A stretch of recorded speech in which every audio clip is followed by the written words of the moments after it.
que eu faço pra Três Corações me patrocinar, hein? Porque ô bebidinha boa, viu? Eita.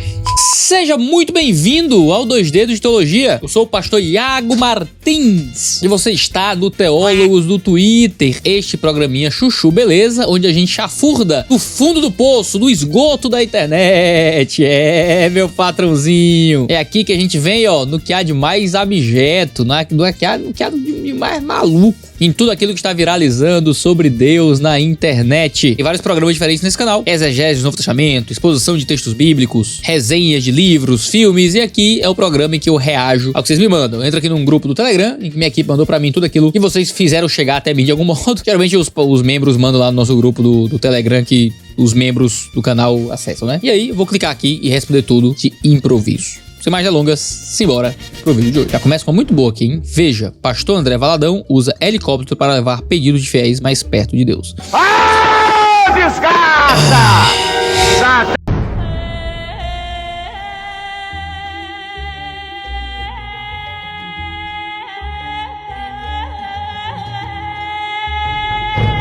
Vamos lá, em defesa deste corte, eu não estou vendo em nenhum momento desse vídeo eles alegando que estão usando o helicóptero para isso, para levar as orações a perto de Deus. Tô vendo eles no helicóptero e a mulher orando, entendeu? Então eles podem só estar andando no helicóptero. É isso, andando no helicóptero. Deixa eu pesquisar aqui e ver se eles alegam isso. Tô vendo, tem vários vídeos aqui do pessoal dizendo isso, mas eu não tô vendo nenhum vídeo aqui. André Valadão esposa usa helicóptero para orar pela cidade. Tô vendo aqui várias notícias dizendo isso, mas eu não vejo em nenhum momento o André Valadão dizendo que tá usando helicóptero para poder aproximar as orações de Deus. Então eu acho que isso é só crítica, é só perseguição religiosa mesmo. Pois é, vocês querem criticar a Lagoinha, tem muito o que criticar, tá? Tem muito o que criticar com justiça. Não precisa ficar inventando marmota não, certo? Agora, claro, o luxo, a vida de luxo que se expressa na vida desses pastores é uma coisa realmente escandalosa. É uma coisa que realmente é passiva de crítica. Pastor passeando de helicóptero e tal, obviamente é realmente uma coisa um pouco escandalosa. Você não precisa ficar fingindo que ele tá, não, vou levar suas orações pra perto de Deus, então vou pegar aqui o dinheiro da igreja pra andar de helicóptero. Não precisa, tá? Estou aqui defendendo o André Valadão. Quem diria? Quem diria? Bora pra próxima. Mandaram aqui, Jacó não trabalhou 7 anos para depois casar com Raquel. Como é? Vamos ver. Jacó não trabalhou 7 anos para depois casar com Raquel. Muita calma nessa hora. Talvez você passou a vida inteira sem entender corretamente a história de Jacó,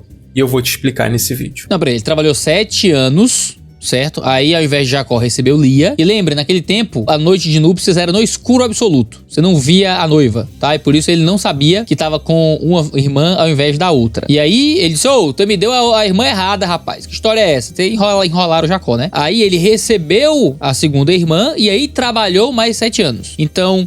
ele trabalhou 7 anos para receber as duas irmãs, então já tendo recebido, trabalhou mais 7, certo? Ele trabalhou 14 anos para pagar o dote das duas irmãs, mas ele recebeu as duas irmãs depois dos 7 anos, não depois dos 14. Alguns acham que ele recebeu Lia com 7 anos e Raquel com mais 7, né? 14 anos depois, não foi isso não. Inclusive, o meu poema favorito de Camões é esse aí, né? Poema sem título que conta essa história. É lindo. 7 anos de pastor Jacó servia, Labão, pai de Raquel, serrana bela, mas não servia ao pai, servia a ela, e a ela só por prêmio pretendia. Os dias na esperança de um só dia passava, contentando-se com vê-la, porém o pai, usando de cautela, imagino que em português de Portugal deve rimar melhor, né? Cautela, sei lá, em lugar de Raquel, lhe dava Lia. Vendo o triste pastor que com enganos lhe fora assinegada a sua pastora, como se ela não tivesse merecida, começa de servir mais 7 anos, dizendo, mais serviria, se não fora para tão longo amor, tão curta a vida. Para tão longo amor, tão curta a vida. Ah, bom demais, bom demais. Camões sabia o que fazer. Mas vamos lá, eu simplesmente comecei a endoidar aqui e não terminei o vídeo do rapaz. Quando a gente lê Gênesis, parece que Jacó trabalhou 7 anos para depois adquirir o direito de casar com Raquel, para depois então tomá-la como sua esposa. Mas não foi isso que aconteceu. O que aconteceu de verdade foi o seguinte: Jacó trabalhou durante 7 anos e na noite do seu casamento ele foi enganado. Ele recebeu Lia ao invés de Raquel. No dia seguinte, Jacó percebeu o engano e foi reclamar com seu sogro. Então a proposta que ele fez foi o seguinte: termina a celebração do casamento, quando passar essa semana eu te dou Raquel e você trabalhará por mais 7 anos. Você percebe a diferença? No caso da primeira esposa, primeiro Jacó trabalhou para depois obter. No caso da segunda esposa, não. Primeiro ele recebeu a esposa e depois trabalhou. E aqui a ordem dos fatores faz toda a diferença, porque eu gosto de interpretar este texto e estas duas esposas como sombras de realidades espirituais muito importantes.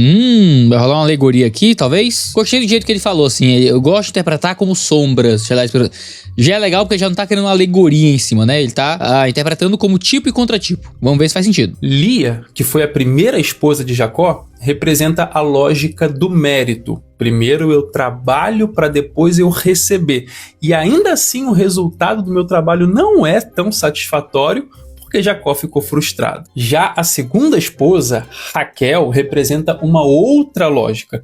Primeiro eu recebo e depois eu trabalho alegremente por conta disso. É uma ótima ilustração. Eu não diria que é uma tipologia, não diria que é uma sombra de uma realidade espiritual, porque essa é uma linguagem geralmente usada para tipologia bíblica. Eu tenho um tipo e um antitipo. Eu tenho uma construção que geralmente aponta para uma realidade que se aprofunda e se confirma melhor no Novo Testamento. Não acho que esse seja o caso, mas eu acho que há aqui uma ótima ilustração, uma ótima aplicação, uma ótima metáfora que pode ser aplicada a isso, tá? Mas sempre lembrar que a gente tem que saber o que a gente tá dizendo. Não dá pra transformar essas histórias em grandes alegorias, porque senão a gente vai ter vira Nostradamus, né? E qualquer coisa vira qualquer coisa. Essas duas esposas ilustram a lógica da salvação pelas obras e a lógica da salvação pela graça. Isso, gostei.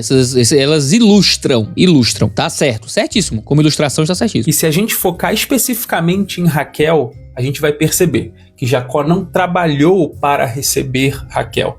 Primeiro ele recebeu Raquel como esposa e depois ele trabalhou. Excelente. De forma bem parecida funciona a sua salvação. Você não trabalha para ser salvo, mas porque você foi salvo, hoje você faz, você trabalha, você se dedica a Jesus, o Salvador da sua vida. Ótima ilustração, mas como toda ilustração tem suas limitações, né? A grande limitação aqui é que ainda assim Jacó trabalhou para pagar o dote de Raquel. Então, por mais que haja uma ilustração aqui temporal, né? Eu trabalhei para receber, agora recebi porque recebi trabalho. Ainda assim, num certo sentido, é a mesma coisa, só muda a ordem dos fatores. Não muda o local onde esse trabalho se aplica, como ele se aplica, qual é a função desse trabalho. Na nossa lógica de salvação, a gente encontra a salvação e como consequência disso a gente trabalha. Não para pagar a salvação, mas porque hoje houve uma transformação e uma gratidão. Jacó não estava trabalhando para Labão como um ato de gratidão por ter recebido Raquel.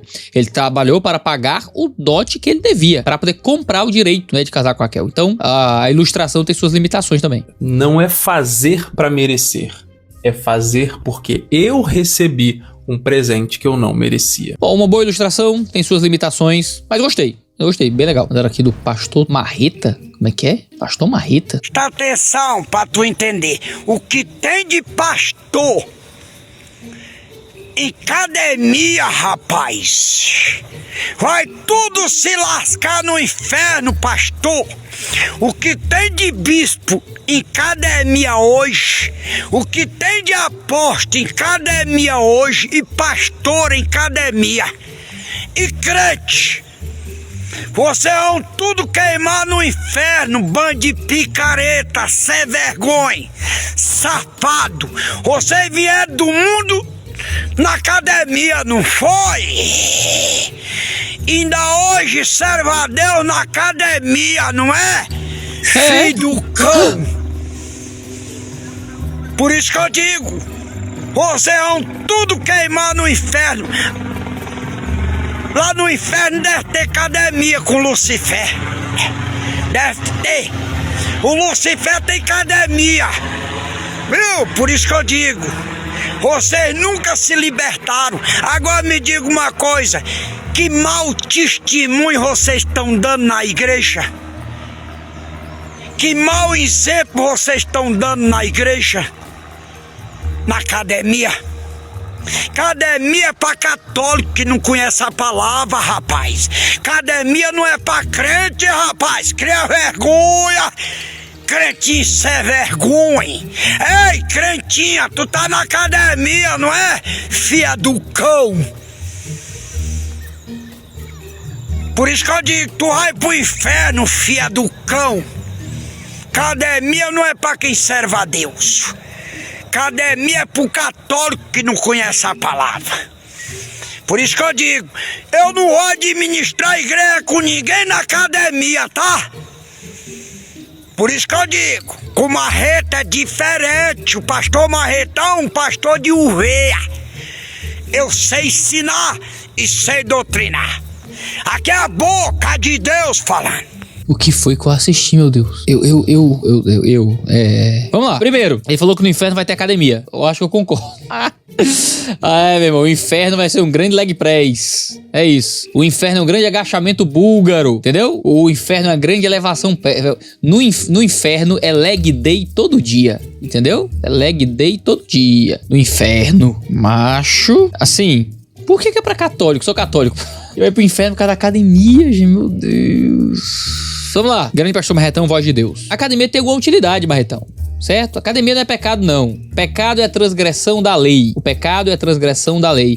Que lei a gente tá transgredindo por meio da academia? Cuidar da própria saúde, cuidar da saúde mental, cuidar da saúde física, ficar mais forte, mais preparado para enfrentar a vida. Eu posso, quando eu tava obeso, Marretão, os meus sermões sofriam no finalzinho, sabe? Dar meia hora de sermão, eu ficava ofegante, arfando. E aí eu perdi peso, perdi quase 30 quilos. Entendeu? Ganhei uma condição cardiovascular melhor. E aí agora eu consigo pregar com mais vigor, consigo me dedicar ao serviço a Deus, com mais força física.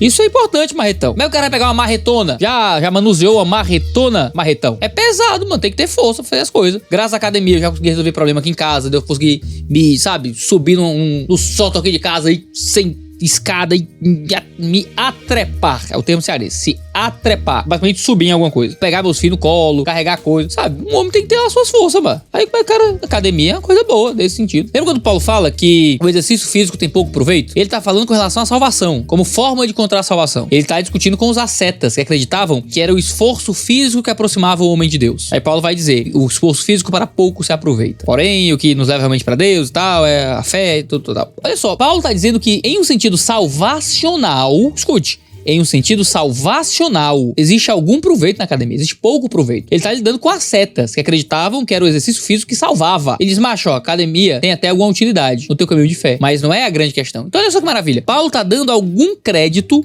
para o cuidado físico na jornada espiritual. Algum crédito há, alguma vantagem há, entendeu? Você pode malhar bem muito e ir pro inferno, mas malhar pode ajudar no teu caminho pro céu. Ajuda no meu caminho pro céu. Estar se exercitando muda muito a minha saúde mental. Então é uma visão preconceituosa, uma visão meio complicada do mundo da musculação, da academia, que muitas vezes é repetido por aí, que não representa o que a academia realmente pode ser. Eu acredito em cuidar da minha saúde na academia para a glória de Jesus. É por isso que na Growth Suplementos o meu cupom é o cupom Jesus. Porque quando eu decidi que o nome do nosso cupom na Growth seria Jesus, eu tinha um objetivo, era justamente lidar com isso. A galera acha que a academia é do capeta. A galera acha que malhar é vaidade, é pecado. Não, é pra Deus, é pra Jesus, é pra nos aproximar do Senhor, entendeu? Cuidar da saúde, e dedicar aos exercícios físicos me aproxima de Deus, porque é uma coisa que eu faço pra glória dele, como diz 1 Coríntios 10:31, quer comais, quer bebais, quer façais qualquer coisa semelhante, façais tudo pra glória de Deus. Então, o cuidado do corpo pra glória de Deus acaba sendo celebrado, né, pelo cupom que eu escolhi lá na Growth Suplementos, é o cupom Jesus. Na Growth você tem tudo que você precisa, tá? Sua vida de treino, creatina, pré-treino, whey protein, roupa de treino, tem tudo lá. A Growth Suplementos tem o melhor custo-benefício e um dos menores preços por grama de whey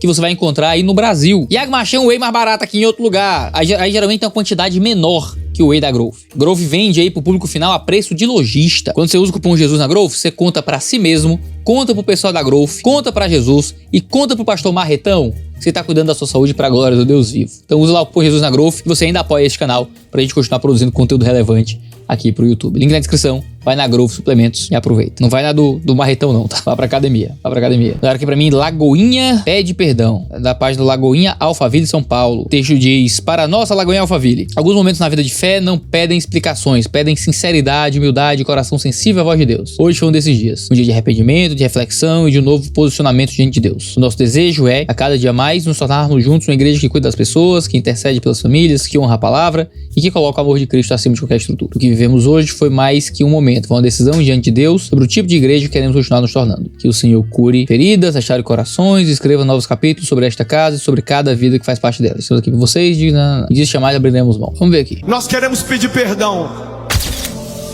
por cada vez que ignoramos um de vocês. Nós queremos pedir perdão pelas vezes em que passamos direto. Nós queremos pedir perdão das vezes onde o dinheiro não foi administrado com a sabedoria para investir no reino. Nós queremos pedir perdão pelas vezes em que não cuidamos dos casais. Nós queremos pedir perdão por todas as vezes que demos mais importância para um tipo de ovelha e esquecemos outro tipo. Nós queremos pedir perdão por todas as vezes que abrimos a Bíblia e ao invés de pregar a Bíblia, pregamos qualquer coisa, menos a Bíblia. Nós queremos pedir perdão. Nós queremos pedir perdão quando fizemos muita coisa aqui dentro da igreja, mas não fizemos o principal trabalho pastoral, que é orar por você todos os dias. Nós queremos pedir perdão. Nós queremos pedir perdão pelas vezes em que a gente ficou preocupado com a gente. Nós queremos pedir perdão pelas vezes em que a gente não cuidou dos seus filhos. Nós queremos pedir perdão pelas tristezas que você viveu com cada líder. Nós queremos te pedir perdão pelas vezes em que você foi machucado na casa dos seus amigos. Nós queremos te pedir perdão. Nós nos arrependemos diante do Senhor. Nos perdoa por todas as vezes que achamos que a igreja era nossa. A igreja é tua, é a tua noiva. Não é nosso, não é nosso, não é nosso.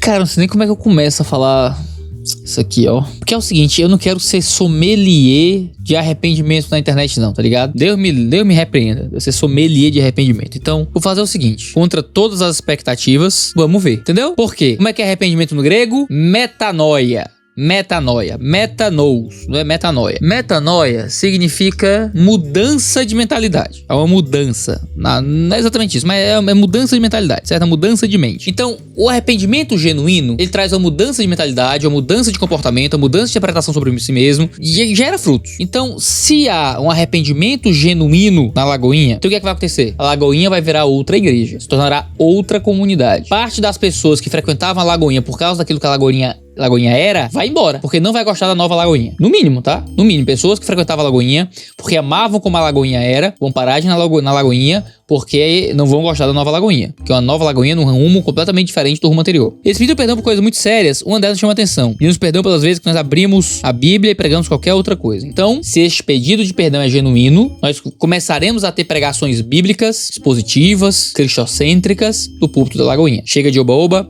chega de mensagem motivacional, chega de pregação coaching. David Leonardo não sobe mais no púlpito da Lagoinha. Pregador da Hipergraça não sobe mais no púlpito da Lagoinha. Agora a gente vai ter a escritura aberta e o ensino da palavra de Deus. Deus vai falar agora de verdade na Lagoinha. Se esse for o fato, a Lagoinha agora vai ter relatório financeiro público para todo mundo. Todo mundo vai saber quanto entra e quanto sai. Cada centavo da igreja de acesso público para a igreja. A igreja vai fazer o quê? Eles estão arrependidos de administrarem mal o dinheiro da igreja? Agora haverá assembleia. E esta assembleia, essa comunidade, vai votar e decidir juntos os rumos financeiros da igreja. No mínimo vai ter um presbitério, uma liderança plural, com vozes com igual poder, que vão votar juntos para tomar decisões. E isso vai ser apresentado para a comunidade. No mínimo, tá? No mínimo. É isso que vai acontecer? Bom, estou ansioso para ver, tá? Quero muito ver, vou guardar os testemunhos, porque conheço muitas pessoas que têm familiares frequentando a Lagoinha de Alphaville, então ouço muitas histórias maravilhosas do que acontece na Lagoinha de Alphaville. Certo? Então assim, quero muito ver esse arrependimento. Não vou ser sommelier de arrependimento alheio. Eu vou ser um pouquinho, tá? Mas é muito difícil, contando todo o histórico da Lagoinha, esse arrependimento midiático, esse grande teatro público da contrição, certo? Esses zooms, essa música de fundo, essa fala impostada, esse pessoal com a cara no chão e todo mundo aqui, ó, no palco, e a galera orando e não sei o quê. Será que tava até assim, ó, nós nos arrependemos de toda esse teatro religioso que a gente monta no palco pra fazer uma imagem, pra que essa imagem corresponda e mova as pessoas, suas expectativas sobre o que é o arrependimento genuíno. Eu acho que era um bom pedido de arrependimento, né? Assim, eu sou um grande cínico. Gente, eu não sei se eu virei uma pessoa completamente cínica, aí vocês me julguem aí, tá? Não sei se eu virei uma pessoa completamente cínica, ou se é só mesmo a náusea, todo esse teatro neopentecostal, de todas as vezes, de todo o tempo, entendeu? E é só mais um, né? Será que é só mais um grande teatro neopentecostal? Bem possível. É só porque a Federal bateu forte dessa vez? O negócio do Vorcaro? Não sei. Dizem por aí. Não sou eu que tô dizendo. Eu não sei de nada. Tenho nenhuma informação sobre isso. Só são as notícias que aparecem por aí. Ou é um verdadeiro avivamento que tá chegando na Lagoinha? Sabe a parada? Eu não acredito que o avivamento será televisionado, certo? O avivamento não será televisionado. Eu acho que o verdadeiro arrependimento, o verdadeiro avivamento não se dará no palco, não se dará no marketing do avivamento, não se dará no Reels produzido por um social media, pago pra deixar o vídeo mais emocionante possível pra jogar na internet. Entendeu? Eu acho que não consigo acreditar nisso aí, entendeu? Mas aí o pecado é meu, gente. Eu não consigo acreditar, o pecado deve ser meu mesmo, entendeu? Nos próximos meses veremos testemunhos incríveis da pregação bíblica, cristocêntrica, expositiva, voltado pra palavra, sem teologia da prosperidade, sem falsas promessas, sem humanismo na Lagoinha de Alphaville. Veremos os incríveis testemunhos disso muito em breve. Ou então ficará provado que isso aqui é só mais um teatro na Pentecostal. Saberemos. Que foi quanto? Há 2 semanas. Não dá menos um mês aí. Dá menos 2 meses. Vamos ver o que acontece. Não farei nenhum juízo. Deixarei pra vocês aí nos comentários. Mandaram aqui do Petri. Vamos ver qual é. Eu não sei se eu acredito em Deus ou não. Eu sempre achei muito estranho aquela história que Deus manda sinais pra gente. Os cristãos dizem que ser gay é pecado. Só que há 50 anos tem a parada gay e Deus nunca mandou um sinal que era pra aquilo ali parar. E eu fiquei esperando um sinal pra ser homofóbico. Eu fiquei esperando todo esse tempo, cara. Manda um sinal. Eu tô pronto já, vou lá na Paulista. Manda um sinal, cara. Vai que eu tô esperando. Nunca, 50 anos e nenhum sinal, nada pra impedir. E uma coisa muito estranha aconteceu esse ano. Um raio caiu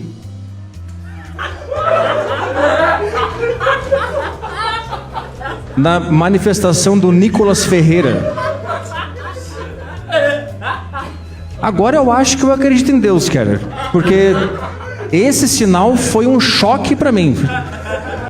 Eu vou dizer, tá, eu achei o timing do humor ruim. O setup é bom, entendeu? Mas o punchline foi fraco. Foi fraco, achei ruim. Não sou humorista, mas trabalho com discurso público, né? Tinha que melhorar o texto, tinha que melhorar a escrita da piada, o timing, teria ido melhor. Mas, bom, esse negócio que Deus manda sinais, a gente não tá mais no Antigo Testamento não, gente. O sinal já foi dado, é o sinal de Jonas. É a morte e ressurreição de Cristo Jesus.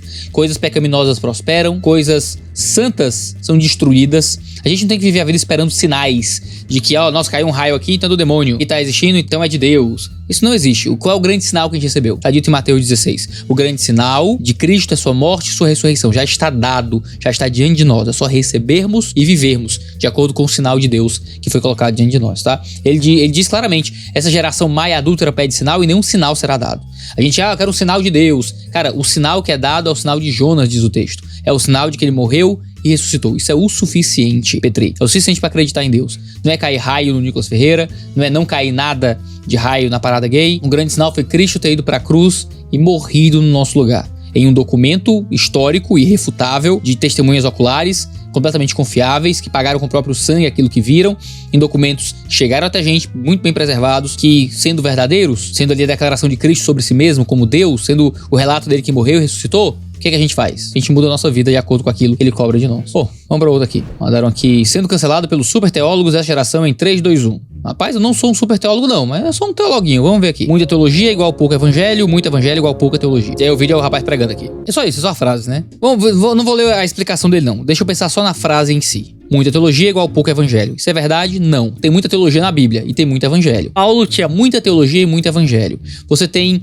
excelentes pregadores que são grandes teólogos no Brasil que apresentam muito evangelho. Certo? Dá pra ter muita teologia e pouco evangelho? Dá. Existem muitos teólogos que transformam o sermão, a pregação e o ensino em uma grande aula de teologia. Mas sabe o que eu aprendi com o tempo? Ele vai dizer aqui, né? Muito evangelho igual pouca teologia. Eu aprendi que é a ignorância que afasta do evangelho. Então quando você não domina o assunto, não conhece as matérias, não tem muita teologia pra poder transmitir, você não tem muito do evangelho pra... Sabe? Não tem muita substância do evangelho. E aí quando você tem pouca teologia pra ter muito evangelho, cara, significa o quê? Que você não domina a teologia, você não sabe a teologia, você não vai pregar nenhuma teologia, você vai pregar o quê então? Teologia é geralmente o estudo sobre Deus. Ora, o que é o evangelho se não teologia? Claro, o evangelho é uma história de salvação, é o que... Tá, mas o meu acesso a este evangelho vem por meio de teologia também. Então não sei, se ele tá criticando a ideia de que se a pregação fica muito técnica, ou então fica muito acadêmica, ou então muito professoral, isso vai tirar do evangelho do sermão. Aí eu vou ter que contra-argumentar até isso. Existem sermões técnicos, acadêmicos, professorais que são profundamente recheados do evangelho. São sermões inadequados, porque são exageradamente técnicos e acabam afastando o povo. Ainda assim, podem ser sermões muito cristocêntricos, muito recheados do evangelho. Enquanto existem sermões muito simples, que muitas vezes não possuem nada do evangelho. Então, assim, do jeito que tá posto aqui, eu discordo plenamente da frase. Vamos ler aqui o texto pra ver o que é aquele que tá argumentando sobre isso. Eu refletindo muito ultimamente, assistindo algumas pregações, como o excesso de teologia tem atrapalhado o entendimento da simples e poderosa mensagem do evangelho. Não acho que excesso de teologia atrapalha o entendimento do evangelho, não. Mas vamos ler. Só se o cara complicar o evangelho, né? Aí não é o problema da teologia, é a incapacidade de explicar. Ninguém pode facilitar melhor que um erudito. Ninguém consegue complicar mais do que o ignorante, entendeu? Pra você simplificar, você tem que dominar muito bem. Agora, quem domina pouco, consegue deixar tudo muito complexo. Os pregadores que se preocupam tanto em mostrar o seu conhecimento, bom, não tem que mostrar conhecimento não, tem que usar o conhecimento para o serviço do povo. Se você tá querendo mostrar o seu conhecimento, aí é realmente um problema. Você vai só confundir e ficar fazendo show-off de si mesmo. Você já achou mesmo que Deus trouxe a revelação da sua palavra de forma enigmática, contando que você, o super entendedor da teologia, fosse desvendá-la para as pessoas? Eu acho que ninguém que tem muita teologia pensa assim, porque ter muita teologia sempre vai passar por ouvir muitas outras pessoas. Então você nunca vai ser um grande entendedor que vai desvendar para os outros, né? Você sempre vai ter que ter uma postura de humildade diante da grande, né, comunidade teológica. Os ensinamentos de Jesus são simples, claros e compreensíveis. Sim, é verdade. Mas eles foram escritos em grego, que é uma língua que não é nossa, há 2000 anos, em um tempo que não é nosso, na Galileia, em um mundo que não é nosso, para judeus e gentios do primeiro século, um povo que não é a gente. Então, trazer esses ensinos de lá pra cá é o desafio de linkar dois mundos. O que a gente quer? Ter um sermão que seja tão simples quanto as pregações de Jesus foram para o seu povo. Mas fazer isso é um processo acadêmico, técnico, erudito e difícil, entendeu? Até a Bíblia em português, você tem na sua mão essa Bíblia simples em português, com a linguagem simplificada, foi um trabalho hercúleo de uma série de eruditos e PhDs, às vezes comitês com dezenas deles, fazendo um trabalho altamente técnico e erudito para que esse texto chegue para você simples. Cara, isso aqui, ó, somente as escrituras bastam, né? No sentido que ele tá colocando aqui, somente as escrituras bastam, eu vou colocar o Novo Testamento grego na mão dele. Vou pegar aqui, cadê? Não tá nem aqui. Eu vou pegar um Novo Testamento grego, um Antigo Testamento em hebraico, colocar na mão dele e dizer, tá aí, basta, pega aí, basta. Ué, mas ele precisa de uma mediação, né? Ele precisa de alguém que traduza isso para ele. É um trabalho de muita teologia. E essa muita teologia é o que simplifica para que ele possa ter acesso ao evangelho. O que eu acho? Que ele tem um problema na cabeça. Qual é o problema? Não tô dizendo que ele é doido. Mas assim, ele está pensando, mentalizando um problema. Qual é o problema? A negada que fala difícil demais. Qual é o problema? Os caras que ficam vomitando citação de teólogo, termo grego sem necessidade, porque no grego, no hebraico, blá, blá, blá, e não explica Jesus direito, certo? Eu acho que ele tem esse problema na cabeça. É um problema a ser realmente resolvido. É um problema que, se ele tá mentalizando esse problema, beleza. É um problema a ser resolvido mesmo, isso é muito ruim. Mas aí quando ele coloca esses termos, ele não tá entendendo qual é o problema. O problema não é o cara ser erudito, ter muita teologia, ou pregar muita teologia. É isso ser feito de uma forma inacessível ao povo de Deus. Ele diz, é extremamente preocupante ver pregadores que gastam mais tempo tentando explanar a sua teologia e convencer os ouvintes da doutrina em que acreditam,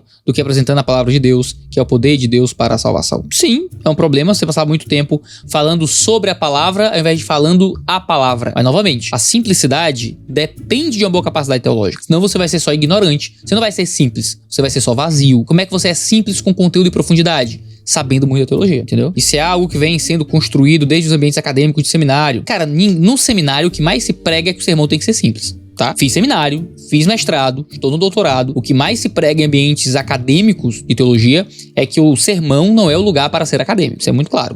A academia é a cozinha. O sermão é o bolo. Eu não levo a cozinha pro púlpito, eu levo o bolo, certo? Eu não levo a receita do bolo. A galera quer comer o bolo tem que ficar bom. Pro bolo ficar bom, eu tenho que saber cozinhar bem. Mas eu não chego lá na cozinha com a receita ou com todas as ferramentas que eu usei. Eu chego com o resultado. O sermão é o resultado, o background desse resultado é tudo aquilo que eu fiz por trás. O trabalho acadêmico tá por trás. Eu não posso chegar com um trabalho acadêmico no púlpito. Isso é muito claro. Então eu não acho que é isso que acontece nos seminários, não, tá? Vejo isso sempre nas salas de aulas, onde a Bíblia acaba sendo um dos livros menos usados nos cursos de teologia, porque a maioria dos materiais e conteúdos vem de livros que deveriam ser secundários. Não sei não, viu? Se isso existe, não. Nas matérias de exegese, nas matérias de interpretação bíblica, cara, é o texto bíblico projetado na lousa, em hebraico, em grego, e a gente lá trabalhando no texto. As divisões e ataques que existem hoje na igreja são fruto da defesa de vertentes teológicas, que muitos defendem com unhas e dentes. Se estivéssemos na defesa do evangelho, seríamos verdadeiramente um, sem muros nos dividem. Tá, aí é muito errado. Tá? Achar que se nós fôssemos mais evangeliocêntricos, mais cristocêntricos, defendendo o evangelho, não teríamos divisões de vertentes teológicas, é um tipo de infantilidade e ingenuidade teológica muito grande. Porque as divisões teológicas, as divisões na teologia, provém do fato de que nós somos muitos. O simples fato de existir uma grande comunidade de fé gera leituras diferentes, porque cada pessoa é um ser inédito, que vai ver as coisas também a partir da sua história, da sua vida, das suas preferências, dos seus gostos, dos seus medos, dos seus anseios e sonhos. E aí cada um tem suas idolatrias, seus seus erros, seus acertos na leitura, termos uma grande comunidade teológica, vai gerar um centro de unidade, aquele núcleo duro que representa a comunidade protestante. Mas sempre existirão itens fora desse núcleo duro que vão ser temas de debate. Termos mais voltados para o evangelho não vai diminuir a quantidade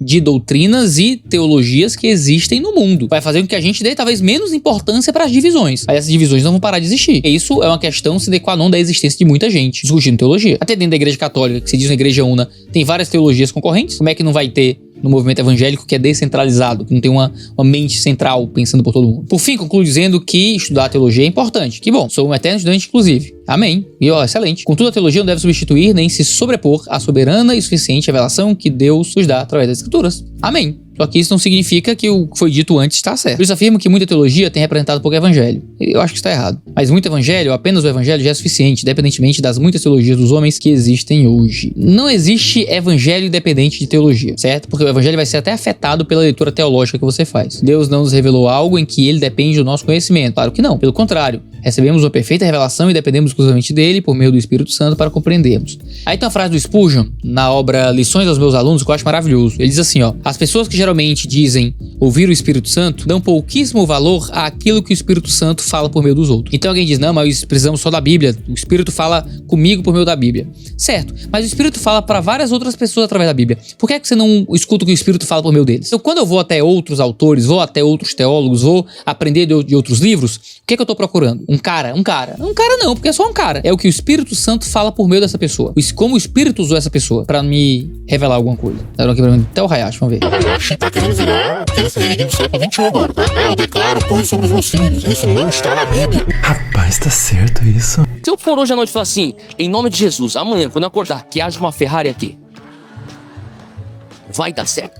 Olha, as palavras não é um passe de mágica, não é um abracadabra, mas sim carregam poder criativo quando liberadas de acordo com a vontade de Deus. Como que elas carregam poder criativo? Quando você escuta e pergunta a Deus, qual que é a tua vontade para minha família? Agora declare então a vontade de Deus para tua família. Gente, essa é uma parada que me dá um negócio. Onde é que na Bíblia manda declarar coisas? Declarar a vontade de Deus, declarar a verdade de Deus, declarar sobre a família. Gente, não existe na Bíblia, sabe, esse negócio de declare e tome posse. Porque isso é Kenneth Hagin. E essa galera adora o Kenneth Hagin. Ama o Kenneth Hagin. Kenneth Hagin, que inventou a confissão positiva, de você criar realidades por meio das palavras, o declaro e tomo posse. Lembra? Vocês é desse tempo aí, gente? Declaro e tomo posse. Declaro e tomo posse. A gente tem que parar de declarar coisas. É PNL, é programação neurolinguística, não é teologia. Abra a sua Bíblia,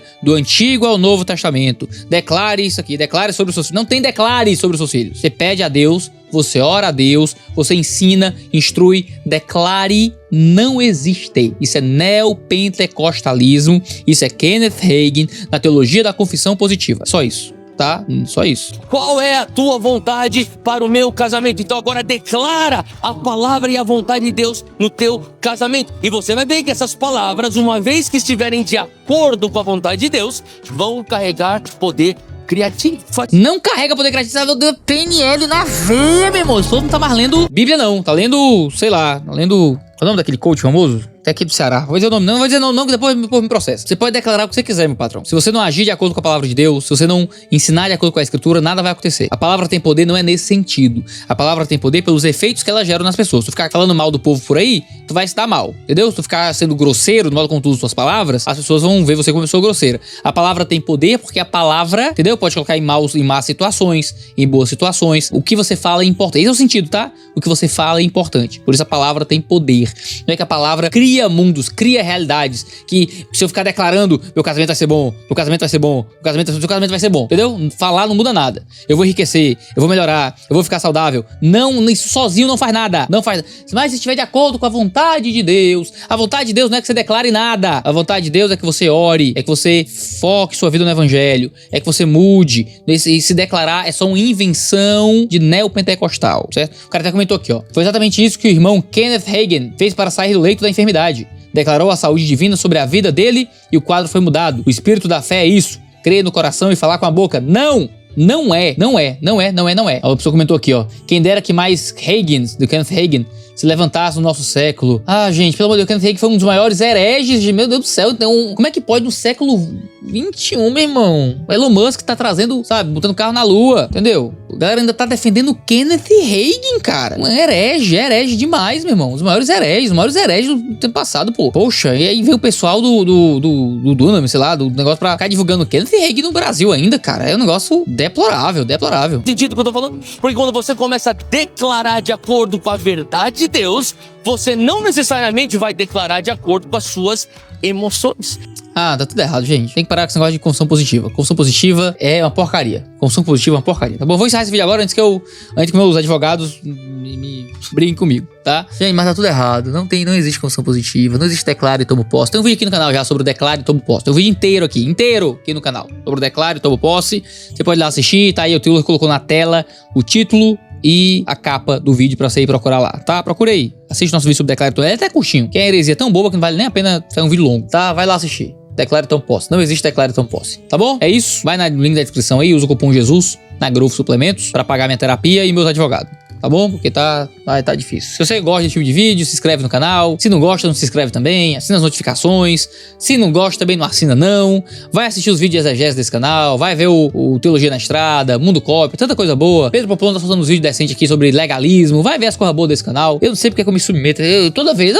Termino os vídeos. Toda vez eu penso, poxa, muito legal. Eu gosto muito. Todos no Twitter é um programa muito bom. Que ensina pras pessoas de forma simples e tal. Aí eu termino sempre indignado com essas coisas. Então é isso aí. Cheiro no cangote. Deus abençoe vocês. E até a próxima. Ai, meu senhor.